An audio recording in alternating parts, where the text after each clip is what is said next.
Good morning दोस्तों। आज है 5 दिसंबर 2024 और देखते हैं कि आज कौन कौन से ट्रेड्स हमारे बने हुए हैं और कौन से ट्रेड्स हम लेने वाले हैं, क्या रिज़ल्ट होता है।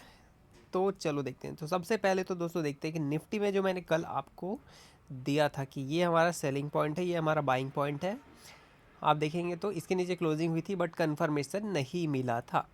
और यहाँ पे हमारा जो बाइंग पॉइंट है वहीं पर निफ्टी ने रेजिस्टेंस लिया है और उसके बाद वहाँ से फॉल होके कन्फर्मेशन यहाँ पे हमको दे चुका है। यहाँ पे देखो कन्फर्मेशन हो गया, उसके बाद फिर यहाँ पे हमारे एंट्री पॉइंट पे दोबारा आया था और अभी फ़िलहाल 50% से वो रिजेक्शन लेके ऊपर जा रहा है एंट्री पॉइंट की तरफ। अब इसमें हमारा जो टारगेट होगा वो ये पॉइंट है, 0.9 का टारगेट है। ठीक है, तो फिलहाल तो वो एंट्री की तरफ जा रहा है और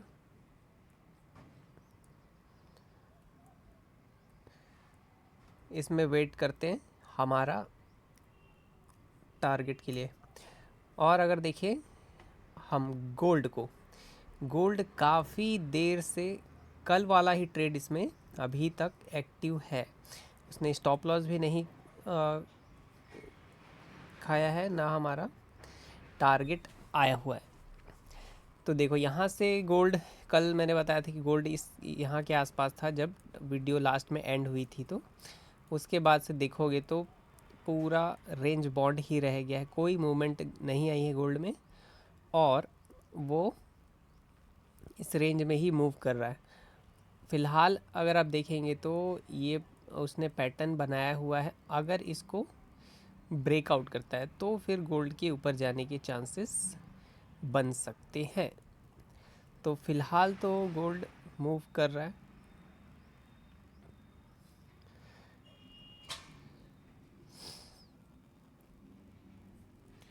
ये गोल्ड का है, ठीक है। और अगर हम देखें इसको, क्रूड ऑयल को, कल मैंने बताया था भाई कि क्रूड ऑयल इसके नीचे जाता है तो फिर ये बहुत अच्छा मूव आएगा, बहुत दूर तक मूव आएगा इसमें। तो देखोगे तो यहाँ पर एक ट्रेड बना था रात में, ये मैंने ट्रेड लिया था और इसका मैंने अपलोड नहीं किया बट मैंने ये ट्रेड लिया था, ये वाला, क्योंकि ये 12 बजे से पहले ही बना था तो उस टाइम पे मैंने इसको ले लिया था। ये वाला ट्रेड नहीं ले पाया था मैं। तो इसमें देखो यहाँ पे हमारा एंट्री पॉइंट था, इसके नीचे सेलिंग पॉइंट था, उसके नीचे कन्फर्मेशन यहाँ पे मिल चुकी थी। उसके बाद फिर एंट्री पॉइंट पे गया और टारगेट हमारा हिट कर दिया। इसमें भी थोड़ा सा टारगेट मुझसे कम बुक हुआ, क्योंकि देखोगे तो ये 0.9 का टारगेट ये नीचे था, लेकिन उसने लगभग 82 83 तक वो गया। एक्चुअली मैंने टारगेट यहाँ तक लगा के छोड़ दिया था, लेकिन वो यहाँ से फिर रिजेक्शन लेने लगा 0.9 से पहले, लगभग 0.8 या 85 के आसपास। तो मैंने इधर कहीं पे बुक किया है और तो जो फुल टारगेट आना था उतना नहीं आया, लेकिन यहाँ से मुझे लग रहा था मे भी हो सकता है ऊपर जा सकता है, तो मैंने पूरा बुक नहीं कर पाया। उसके बाद फिर हमारा टारगेट एग्जैक्ट हिट हुआ है। उसके बाद फिर एक और ट्रेड बना था, ये हमारा सेलिंग पॉइंट बन गया था और फिर इसके बाद बाइंग पॉइंट जो था फ़िलहाल यहीं पर था। तो जब इसके नीचे कन्फर्मेशन, ये इतना बड़ा कैंडल क्लोज किया है तो डेफिनेटली ये तो कन्फर्मेशन हो ही जाता है कि ये ट्रेड कंफर्म हो चुका है। उसके बाद खैर इसमें एंट्री तो नहीं बन लिया गया था, ये तो रात में बना था तो इसको मैंने देखा भी नहीं था। तो इसमें एंट्री जो बना है और इसके नीचे बना हुआ है और टारगेट उसका 0.8 का टारगेट इसमें अचीव हुआ है और 0.9 का टारगेट बचा हुआ है। जब बहुत बड़ा वो रहता है ट्रेड तो उसमें 0.8 का टारगेट ही लेना चाहिए। इसमें 0.8 का टारगेट अचीव हो चुका है और 0.9 का देख रहा हूँ मैं कि अगर वो भी अचीव हो जाता है तो उसके बाद फिर नया ट्रेड बनाऊँगा, या तो अगर वो ऊपर जाता है तो फिर मैं कोई एग्जीक्यूट करूँगा, दूसरा ट्रेड अगर नीचे आता है तो फिर 0.9 का ही वेट करने के बाद दूसरा पैटर्न बनेगा। और अगर वो ऊपर जाता है, देखता हूँ यहाँ पे बाइंग पॉइंट कहाँ पर है फ़िलहाल।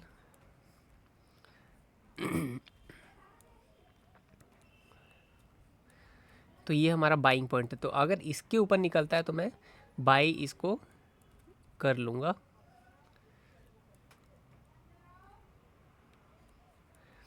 और सेलिंग पॉइंट इसको लूँगा, ठीक है। लेकिन अगर वो नीचे आता है तो नीचे आता है,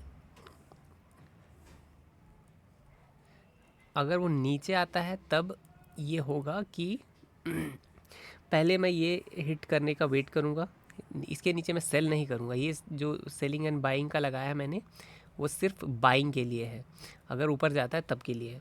अगर वो नीचे आता है तब मैं वेट करूँगा 0.9 वो पूरा कंप्लीट करे, उसके बाद कोई पैटर्न बनाए, तब मैं उस साइड पे ट्रेड लूँगा। लेकिन अगर यहाँ से सीधा वो ऊपर चला जाता है तो फिर मैं यहाँ से बाई ले लूँगा। तो इसमें फ़िलहाल वेट करना होगा, देखना होगा कि किस डायरेक्शन में वो मूव करता है। यूरो यूएसडी की बात करें तो खैर यूरो यूएसडी में तो कोई भी ट्रेड मैं दे नहीं पाया था कल, क्रूड ऑयल और गोल्ड में ही मैं देखता रह गया था। तो कंटिन्यूएशन में अगर हम देखते हैं कि जैसे ये हमारा लास्ट ट्रेड एग्जीक्यूट हुआ था और टारगेट हमारा हिट हुआ था, इसके बाद अगर आप देखेंगे तो ये हमारा सेलिंग पॉइंट बन जाता है और ये हमारा बाइंग पॉइंट रहता है। ये बाइंग पॉइंट बना हुआ, वो सेलिंग पॉइंट बन गया है। अब देखते हैं यहाँ से ऊपर क्या रिज़ल्ट आया है। यहाँ बॉडी जहाँ पे बॉडी है वहाँ तक रखना है और इसको 0.9 जब दिखेगा तब वहाँ पे रोक देना है, ठीक। ये मैंने रोक दिया। अब इसको ब्लू कर देता हूँ मैं तो देखोगे तो एक ही कैंडल ने एग्जैक्ट हमारा 0.9 को टच किया है, तो इसमें एंट्री तो पॉसिबल ही नहीं था लेना। तो ये टारगेट तो हिट हो गया। उसके बाद फिर अब ढूंढना है हमको बाइंग पॉइंट अगेन, अगर ऊपर जा रहा तो, या सेलिंग पॉइंट। तो सेलिंग पॉइंट तो कंफर्म है, सेलिंग पॉइंट तो फ़िलहाल यही है हमारा। वो शिफ्ट होगा जब बाइंग पॉइंट कंफर्म होगा तब।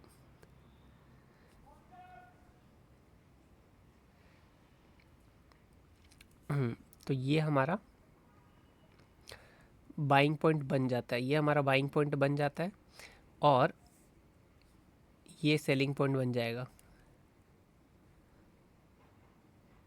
ये सेलिंग पॉइंट बन जाएगा। तो ये रेंज बना हुआ है फ़िलहाल।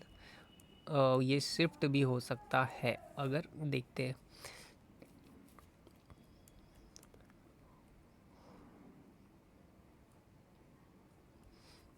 ठीक है, तो ये यहाँ पे हमारा ये शिफ्ट हो गया सेलिंग पॉइंट यहाँ पर, ठीक है।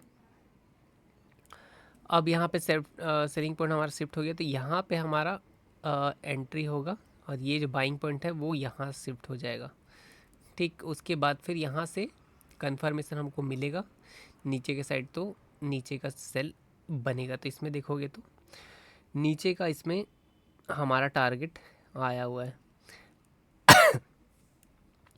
अब यहाँ से ये हमारा सेलिंग पॉइंट नहीं है, सेलिंग पॉइंट ये भी नहीं है हमारा सेलिंग पॉइंट फ़िलहाल तक। तो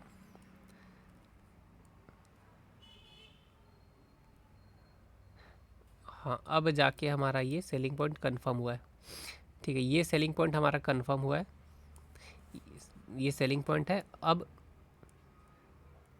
देखना है बाइंग पॉइंट।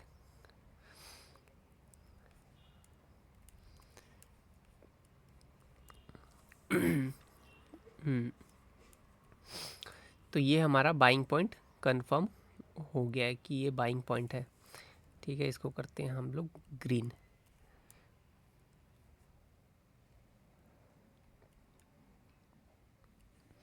और यहाँ से हमारा जो बाई का ट्रेड है वो कंफर्मेशन तो मिल चुका है, बट वो नीचे आ चुका है, ठीक है। यहाँ से देखते हैं इसको लगाते हैं हम बाई में। ये है हमारा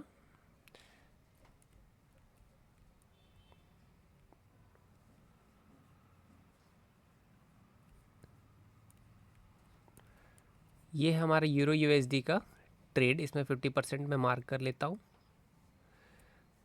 ठीक है, ये है 50% का एरिया। इसको अब यहाँ से थोड़ा सा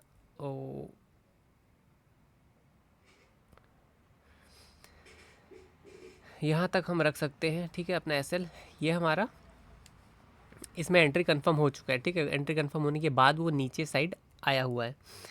तो इसमें एक ट्रेड मैं लेने वाला हूँ, छोटा सा ट्रेड लूँगा। ये हमारा इसको कर देता हूँ ब्लू, क्योंकि यहाँ से मोमेंटम भी आ रहा है, क्योंकि ये हमारा एंट्री कंफर्म होने के बाद नीचे आया है। देखोगे तो यहाँ पे 3-4 कैंडल यहाँ तो ऊपर ही चला गया था अच्छा खासा। यहाँ पे वो बना हुआ है एक इवनिंग स्टार बहुत बड़ा, बट देखोगे तो वो एंट्री कंफर्म होने के बाद देखो एक कैंडल क्लोज किया है, दूसरा कैंडल क्लोज किया, तीसरा कैंडल भी क्लोज कर दिया है, उसके बाद बना है ये बहुत बड़ा सा इवनिंग स्टार।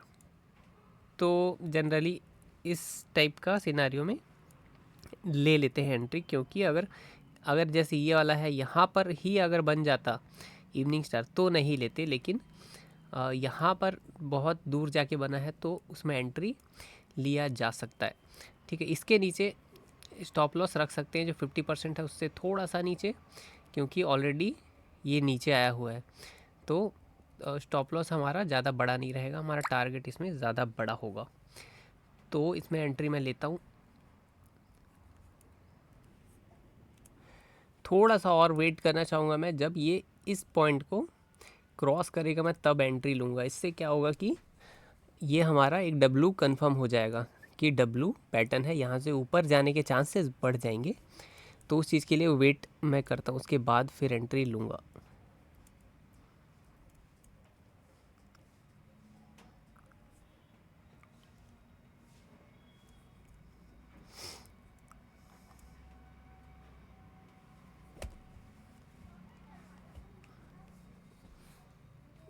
अभी ये भी हो सकता है ना कि वो यहाँ तक आ जाए, 50% आए उसके बाद ऊपर जाए, या हो सकता है इवन एसएल ही काट दे। तो इसमें कंफर्मेशन एक ऊपर जाने का हमको मिलेगा, उसके बाद हम एंट्री ले सकते हैं। हालांकि ट्रेड हमारा कंफर्म हो चुका है।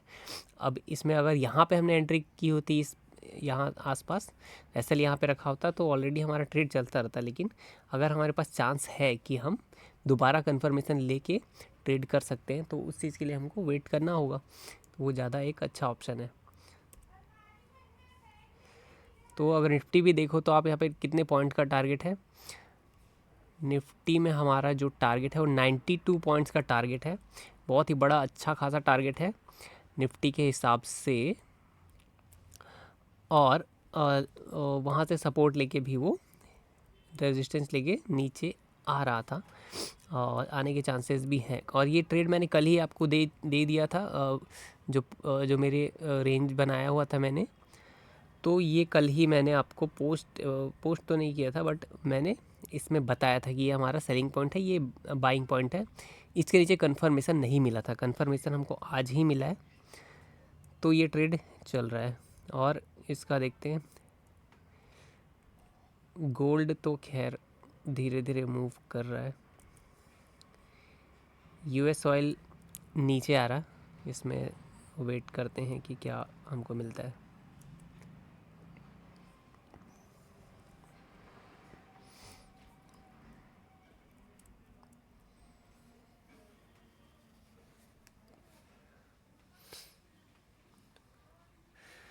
तो मैं आपको अपडेट करता हूँ जब इसमें मुझे एंट्री मिलेगी, तब वीडियो कंटिन्यू करूँगा मैं।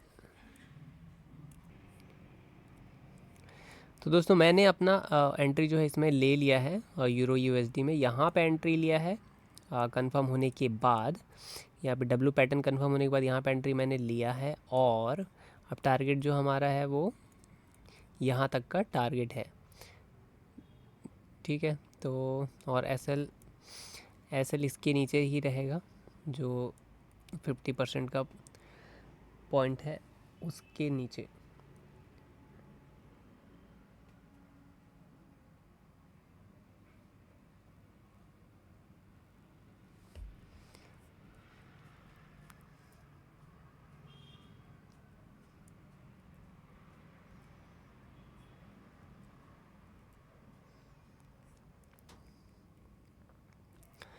तो अभी तो कोई ट्रेड फ़िलहाल एक्टिवेट नहीं हुआ है, और इसके अलावा गोल्ड भी चल रहा है अपना। ये तो काफ़ी टाइम लगाएगा लग रहा है। अगर टारगेट जाता है तो, एसएल जाता है तो भी धीरे धीरे ही जा रहा है, क्योंकि बहुत बड़ा मिल गया है, या कैंडल्स छोटी बन रही हैं, मुझे समझ नहीं आ रहा है इतना ज़्यादा कैसे टाइम लग रहा है।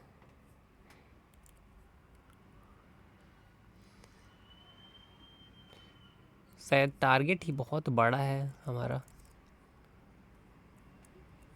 क्योंकि पीछे की कैंडल्स भी तो लगभग इसी टाइप की बनी है।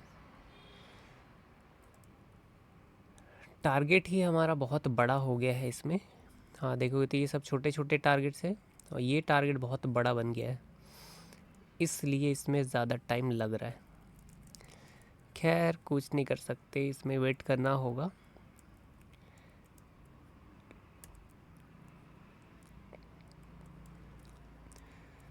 यूएस ऑयल में भी फ़िलहाल धीरे धीरे ही मूव कर रहा है। निफ्टी हमारा आ रहा है टारगेट की तरफ। ये कैंडल पहचान लो दोस्तों। मैं ये नहीं बोल रहा कि ये बना तो 100% जाना ही जाना है, लेकिन ये बनता है तो एक वो मिलता है, ये होता है इवनिंग स्टार। ठीक है, अगर सेल साइड कर रहे हो तो इवनिंग स्टार बहुत फ़ायदेमंद होता है। अगर बनता है तो उससे थोड़ा सा सपोर्ट मिलता है हमारे ट्रेड को, और साथ साथ अगर उसके साथ अगर एक रेड कैंडल बनती है तो वो भी बहुत सपोर्टिव होता है हमारे डायरेक्शन में जाने के लिए। 92 पॉइंट्स का टारगेट है निफ्टी का। बहुत ही ज़बरदस्त मूवमेंट आ रही है।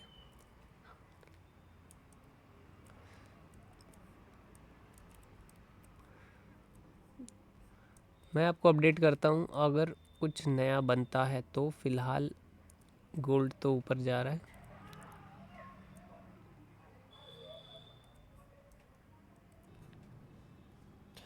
और दोस्तों देखोगे तो निफ्टी ने हमारा बहुत ही बड़ी कैंडल बनाई है और हमारे टारगेट को भी अचीव कर दिया है। बहुत ही ज़बरदस्त ये ट्रेड था। इसमें देखोगे तो ऊपर भी नहीं गया ये, तो हमारे एंट्री पॉइंट से नीचे ही रहा है सारा टाइम, और एक बड़ी कैंडल से हमारा टारगेट अचीव हो गया है। 92 पॉइंट का टारगेट था इसमें, देखोगे तो 92 पॉइंट का टारगेट था। और कल ही मैंने बता दिया था आपको कि इस पॉइंट के नीचे निफ्टी अगर कंफर्म बनता है, कंफर्म होता है, तो फिर यहाँ तक टारगेट हमारा रहेगा। और इसको टारगेट को निफ्टी ने इजीली अचीव कर लिया है। और बहुत बड़ी कैंडल यहाँ पे back to back candles, 3-4 candles ने ही हमारा 92 पॉइंट का टारगेट अचीव कर लिया है। और अब यहाँ से सपोर्ट लेके मे भी ऊपर जाएगी। यहाँ पे कुछ और पैटर्न बनता है तो मैं फिर दूसरा ट्रेड प्रोवाइड करूँगा। और फिलहाल अभी तो उसमें कोई ट्रेड नहीं बना है। ये हमारा गोल्ड का जो ट्रेड है वो यहाँ से ब्रेकआउट जैसा तो दिया है, अब देखते हैं ये मूव करता है या नहीं। और हमारा जो ये था यूरो यूएसडी का, इसमें भी आप देखोगे तो जैसे ही मैंने बताया था कि डब्ल्यू पैटर्न कंफर्म होता है उसके बाद मैं एंट्री लूँगा। और हमारे एंट्री लेने के साथ ही देखोगे तो वन साइडेड मूवमेंट के साथ इसने गोल्ड ने हमारा टारगेट तो अचीव फ़िलहाल नहीं किया है, बट जा रहा है टारगेट की तरफ। Back to back green candles वहाँ से उसने दी हैं और हमारे टारगेट की तरफ जा रहा है। हमको अपना टारगेट पता है कि कहाँ तक हमारा टारगेट है और कहाँ तक हमको टारगेट लेना है। इस स्ट्रैटेजी में दोस्तों टारगेट सबसे मेन बात है कि हमको टारगेट हमारा पता है कि कहाँ तक मार्केट जाएगी, और मार्केट वहाँ तक जाती है उस पर हम बिलीव कर सकते हैं। ठीक है, तो ये स्ट्रैटेजी ऐसी है कि ऐसा नहीं है कि इस पॉइंट के ऊपर के 10 पॉइंट के आप बुक कर लो, 20 पॉइंट के आप बुक कर लो, ऐसा कुछ भी नहीं है। अगर हमारा टारगेट जो 0.9% का जो टारगेट है, हमको वहाँ तक वेट करना है। 0.8 तक भी आप कम से कम वेट आपको करना है, टारगेट अपना लगा के रखना है। बाकी की स्ट्रैटेजीज़ में ऐसा होता है कि आपको पता ही नहीं होता है कि हमारा टारगेट ही क्या है, थोड़ा सा मूव किया आपको बुक कर लेना है। ऐसा वो स्ट्रैटेजी नहीं, क्योंकि लोगों को पता ही नहीं होता है कि मार्केट कहाँ तक जाने वाली है। अब कोई कितना भी एनालिसिस कर ले, लेकिन मोस्ट ऑफ द टाइम लोगों को पता नहीं होता है कि कहाँ तक जाएगी। बट इस स्ट्रैटेजी से आप बिल्कुल पता कर सकते हो कि मार्केट कहाँ तक जाएगी, और मोस्ट ऑफ द टाइम वहीं तक मार्केट जाती है। ये एक कह सकते हैं इसको कि ये कोई पैटर्न है एक्चुअली, मार्केट जिसको फॉलो करती है, और ये पैटर्न मैंने पहचान लिया है। फ़िलहाल तो वर्क कर रहा है, और देखते हैं ये डेफिनेटली कब तक वर्क करे, क्योंकि ये उसी तरीके से ही वर्क करता है मोस्ट ऑफ द टाइम। तो देखते हैं कि अब इसमें टारगेट कितने दिन तक हमको मिलता है। फ़िलहाल तो बहुत ही अच्छा वर्क कर रहा है, और most of the time target हमारा अचीव हो जाता है। निफ्टी में टारगेट हमारा अचीव हो गया है। जो ओ अब मूवमेंट इसमें आना